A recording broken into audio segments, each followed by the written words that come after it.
Hello Pebbles, welcome to this video. Today I am going to be making a jewelry holder. Yes, it looks something like this. So I am going to make my own, of course, but with a twist. Is a twist. Oh, it's the twist. It's going to be my own design. I'm gonna wing it. Let's start. I should have water. Okay, so first I'm going to start kneading it. I'm going to start kneading the clay. I should get water. I got the water. It's tap water, by the way. I reused this bottle. It's not mushy at all. Like, so I'm making it mushy. What should I make? A flower or lemon? Ooh, strawberry. I'm gonna make a strawberry because strawberries are my favorite fruit. Don't mind the kitten. It's my kitten who's moving the kitten. Rhymed it. What? Sorry. Some water to make it smooth. Yo, Pebble, what you doing? So, voice over me here. I am going to be telling you the top 5 times I got burnt, the most painful times. Okay, so number 1, the first time I ever got burnt is when I was 7 and cooking eggs. After I was done cooking the eggs, I was like, ooh, let me touch the stove. Then guess what I did? I touched the stove, and it was so painful. I cried to my mama and papa. And then after that, my mama and papa said I must go put on a band-aid. No, first they said I must rinse it under cool water, and then I put a bandage on it. And then after crying for so long, I definitely know what I'm doing. I felt tired. Then I just went to sleep. Yep. Then after that I dinner, and then okay. The second time, okay, I don't know the rest in order, but the second time I got burnt was when I got a chemical burn on my fingers, and it did not only happen once, but it happened twice. The first time was when we went out of dish soap, so I decided to wash the dishes with bleach and washing powder. Yes, washing powder, because my mama told me to. She's like, I've done it before, so like, why don't you do it? And then after that, when I put my hand in there, and I like to wash the dishes when the water is boiling hot, so I put my hands inside, and then my paws opened up on my fingers, and then it burned me. It felt so uncomfortable. Oh my god, like I went to my mom again and I cried to her. I didn't cry, but I told her how painful it was. Then she's like, put Vaseline on it. And then and the second time it happened, I did not learn my lesson from the first time. Then I'm like, oh, I can do it again, because since it happened to me already, why would it happen to me again? Then I did it again. I wash, my hands got burned. The whole cycle again.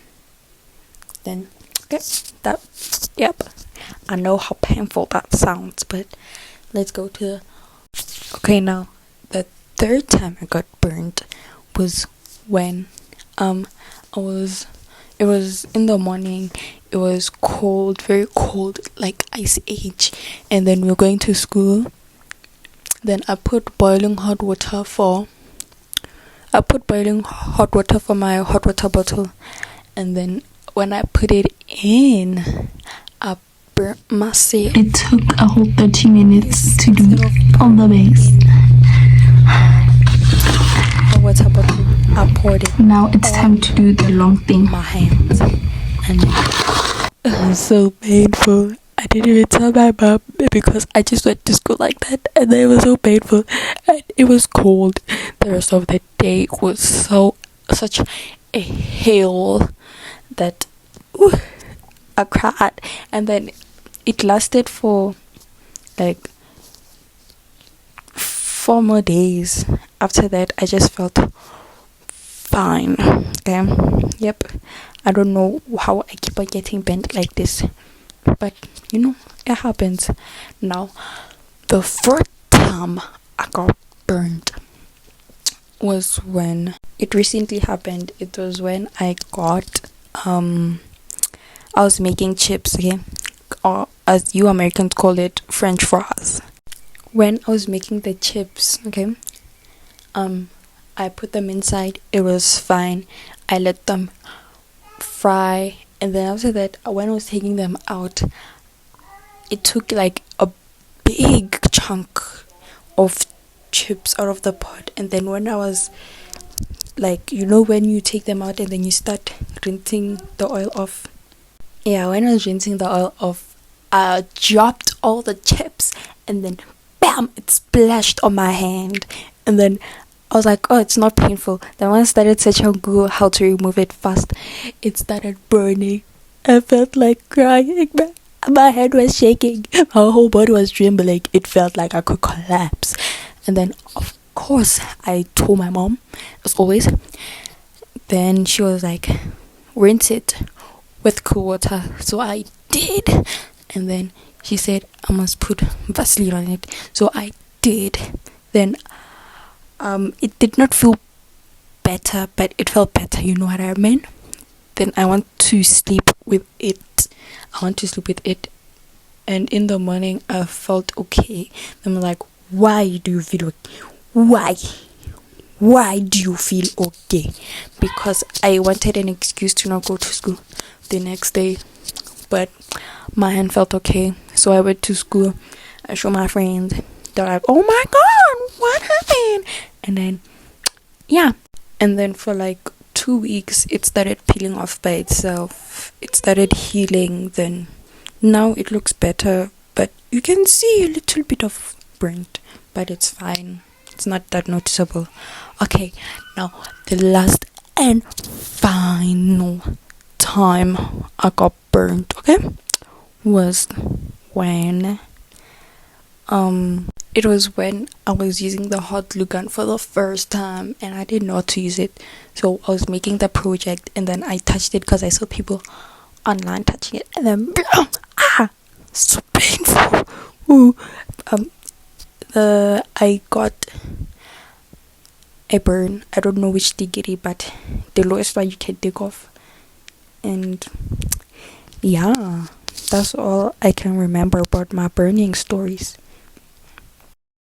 Okay, I got another story.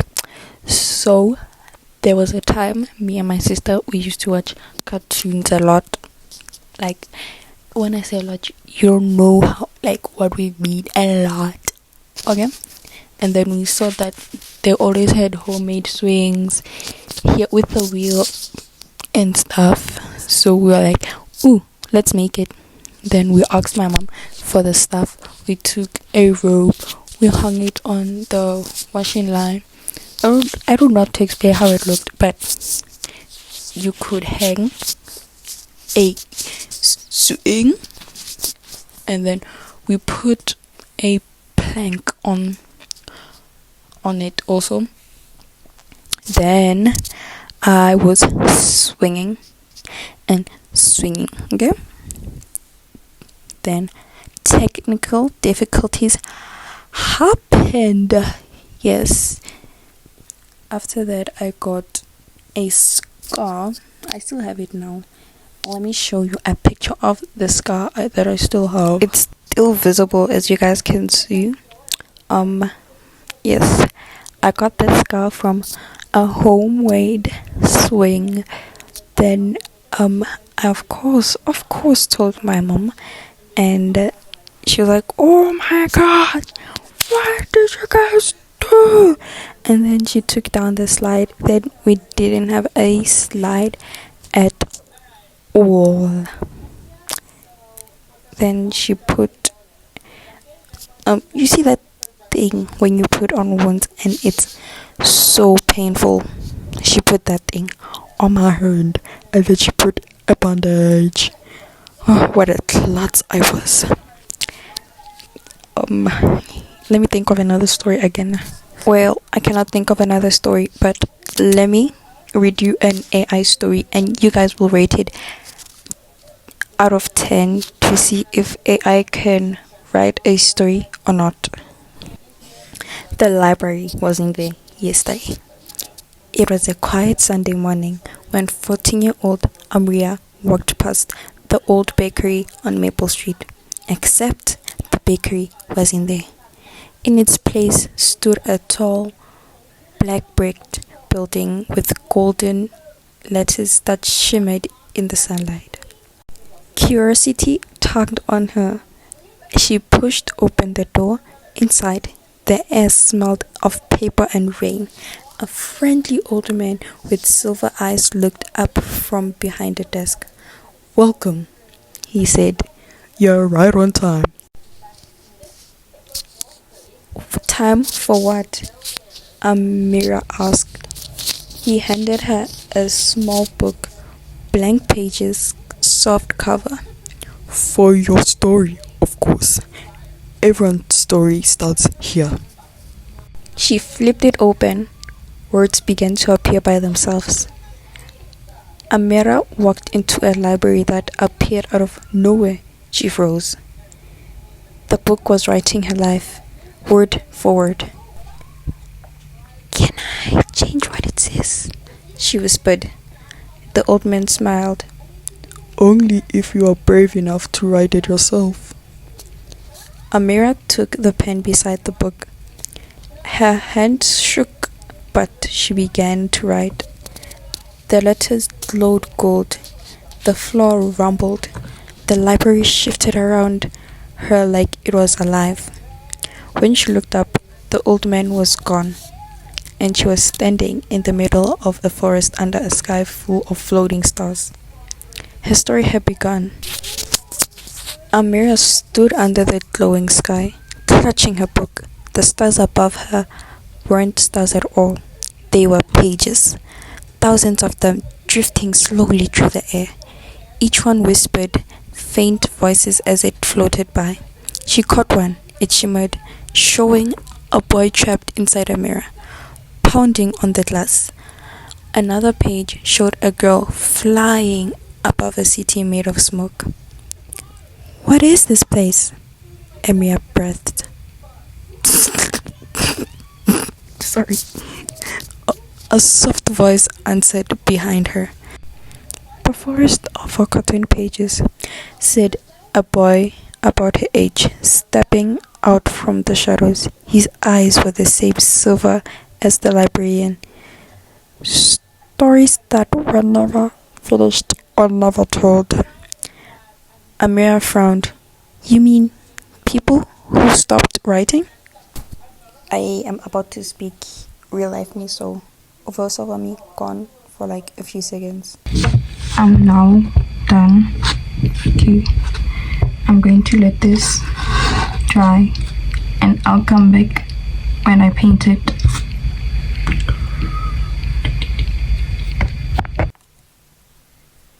I'm back. Going to make my strawberry purple. Because look.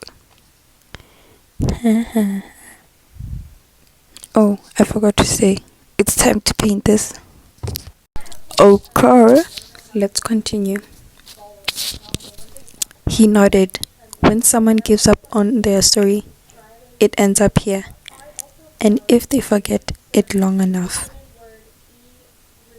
He pointed towards a dark shape in the distance. realized A huge creature made of doesn't look like a torn strawberry, it pages looks like and ink, crawling slowly through the trees. The story. He becomes hungry. Amira's heart thudded. What happens if it finds us? It eats unfinished stories and turns their writers into part of the book. That's better. He said. Before she could reply, her blank book glowed again. Words appeared. The creature turned towards the girl and began to run. Amira looked up. The ground shook. The ink beast was charging straight to them. She grabbed the pen. No, she whispered. Not this ending. She scribbled furiously. The ground opened beneath the monster. The forest roared, and a hole cracked open, swallowing the creature whole. Silence. The stars above flickered. The boy stared at her, amazed. You can control the story. Amira smiled nervously. I think so, but I don't know for how long. The book glowed again. One final line appeared on the page. To leave the forest, she must finish what she started. The forest was quiet again. Only the faint rustle of pages floated through the air. Amira's book glowed softly in her hands. The last words were still shimmering. To leave the forest, she must finish what she started. She turned to the silver-eyed boy. What does that mean? He tilted his head. It means it isn't the first time you've been here. To be continued. Done painting it, and this is what it looks like with all the jewelry and stuff on it.